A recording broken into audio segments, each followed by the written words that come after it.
In The Magic Path of Intuition, Florence Scovel Shinn talked about intuition as a way God talks to us. If we accept that we are truly one with God, and in fact take this a step further and remove the term God from our vocabulary for this discussion, we need to look at what intuition really is and what it means for us. In everyday terms, intuition is like having a gut feeling.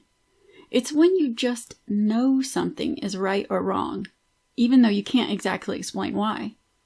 It's a bit like your brain making quick decisions without thinking them through step by step. Intuition, in a clinical or psychological context, is often described as the ability to understand or know something without the need for conscious reasoning or analysis. It's a subjective feeling or sense that something is true or accurate, even when there isn't concrete evidence or logical proof to support it. Intuition is typically described as a form of non-analytical, rapid, and automatic decision-making. This gut feeling often comes from all the stuff you've learned and experienced in your life, even the things you might not remember consciously. So it's kind of like your brain's way of using all that knowledge to make snap judgments. But here's the catch. Intuition isn't foolproof. It can sometimes lead you astray because it's not always based on hard evidence or logical thinking. And since it comes in part from experiences you've had, but may not necessarily remember, it can be somewhat limited. It's highly influenced by your emotions and works best when you're dealing with things you're familiar with. It's like a mental shortcut helping you make quick decisions, but it can also lead to mistakes. So it can be a double-edged sword in some ways.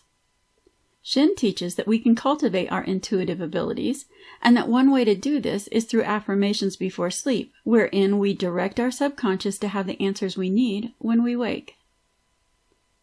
This idea of cultivating our intuition isn't a new one.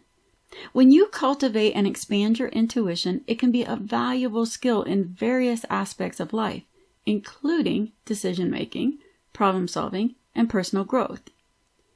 If you want to enhance your intuition beyond your life experiences, there are great ways to do so.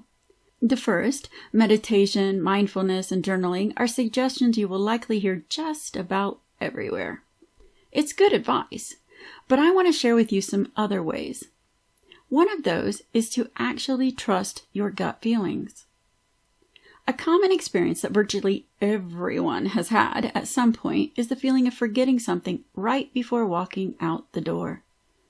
This nagging sensation arises when you're leaving home, heading to work, or embarking on a trip, and you can't shake the belief that you've overlooked something important, like your keys, your phone, or your wallet.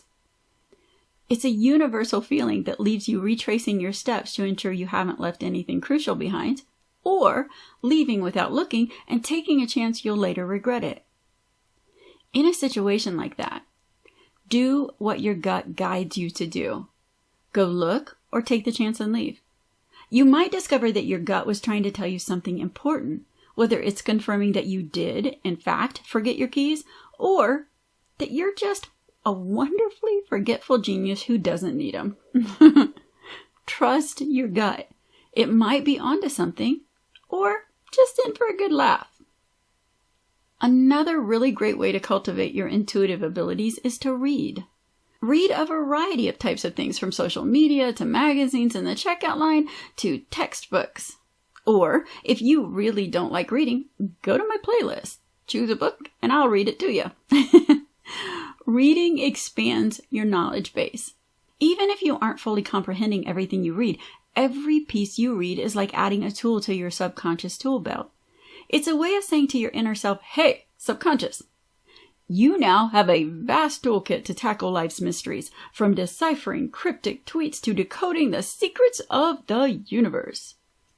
And don't be surprised if your inner Sherlock Holmes suddenly starts solving the mysteries of what you were after when you went into the other room, or where your partner really wants to eat on your next date night. There are a ton of things to do to cultivate your intuitive abilities, but I'm going to mention just one more. don't be afraid to ask for guidance. Having a mentor or spiritual coach is a great way to learn new techniques. A lawyer once told me that the people who seek counsel are those who are smart enough to realize they don't have all the answers. The magic path of intuition has so much information. In it, you can find ways to improve every area of your life. I don't want to reiterate all that here because Florence Scovel Shinn does a really great job of explaining things in plain language. Other than what I have shared about intuition, there is just one other thing I feel compelled to address: affirmations. Affirmations are typically thought of as positive statements or phrases that individuals repeat to themselves with the intention of challenging or overcoming negative thoughts, self-doubt, or self-limiting beliefs. While they are often framed as the positive opposite of what someone is experiencing, affirmations can take various forms. These positive statements are intended to promote a more optimistic and constructive mindset and to encourage self-improvement. For example, if someone is struggling with low self-esteem, they might use an affirmation like, "I am confident and capable," to counteract negative self-perception. Affirmations can also cover various aspects of life, including health, relationships, success, and happiness. The idea is that by repeating these affirmations regularly, individuals can reprogram their subconscious mind to adopt more empowering beliefs and attitudes. However, it's essential to note that the effectiveness of affirmations can vary from person to person. While they can be a very helpful tool for some in boosting self-esteem and motivation, they may not work for everyone, and the process of making lasting changes in one's mindset can be more complex than simply reciting positive statements. Florence Scovel Shinn addresses this beautifully, albeit in a very indirect way.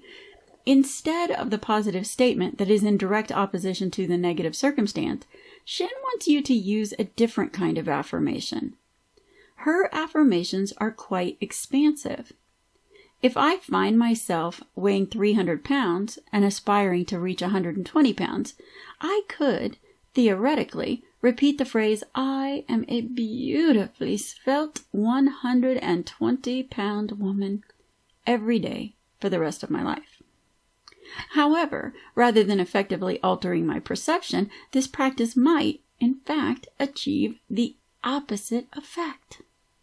When I look in the mirror and see a 300-pound person, experience the physical challenges of carrying excess weight, and must buy plus-size clothing, affirming that I'm a stunning 120 pounds burdens me with a perceived falsehood, or, at best, an elusive dream. Conversely, if I choose to affirm that my body is gradually becoming more attuned to intuitive guidance and aligning with my ideal, I make a statement I can genuinely believe in. This is an expanded affirmation. Such an affirmation not only fosters a sense of belief, but it also prompts me to actively seek evidence that my affirmation is transforming into a reality. In a nutshell, intuition and affirmations are like dynamic tools in our personal growth toolbox, and Florence Scovel Shinn's insights are like the user manual that helps us understand and make the most of these tools in our everyday lives. Intuition, or our gut feeling, is like our inner compass. It's that sense we get often without really knowing why, that helps us make decisions, figure out complex situations, and even anticipate potential issues. We've talked about how it's pretty awesome, but it's not foolproof.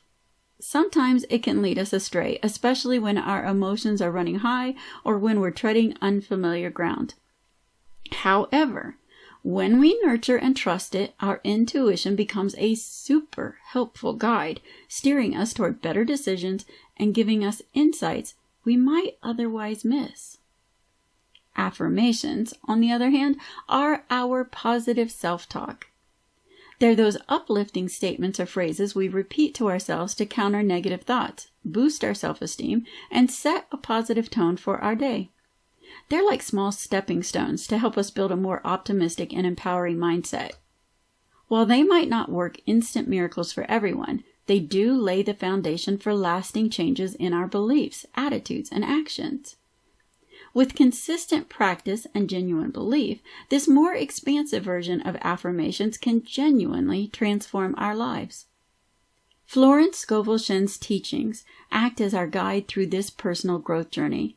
She helps us grasp the intricacies of these tools and shows us how to make them work together seamlessly in our lives. By embracing her insights, we're equipped to tap into our intuition, create affirmations that deeply resonate with our experiences and dreams, and embark on a path of self-exploration, personal evolution, and a more expanded view of ourselves. It's like having the keys to unlock our full potential and confidently navigate the ups and downs of life. After this video, you will find a video with affirmations based on the magic path of intuition. Listening to these affirmations as you start your day is a great way to cement the ideas in your subconscious. This too aids you in cultivating your intuitive abilities, so I encourage you to listen one time each day while you wait on the next book to go live. The next book, by the way, is a modern-day version of a classic book on mysticism. Make sure you subscribe and hit the bell so you don't miss it. And in the meantime, please give this video a like and share if you have found it helpful. Thank you so much for being here, my friends. I have enjoyed our time together and look forward to more. See you soon.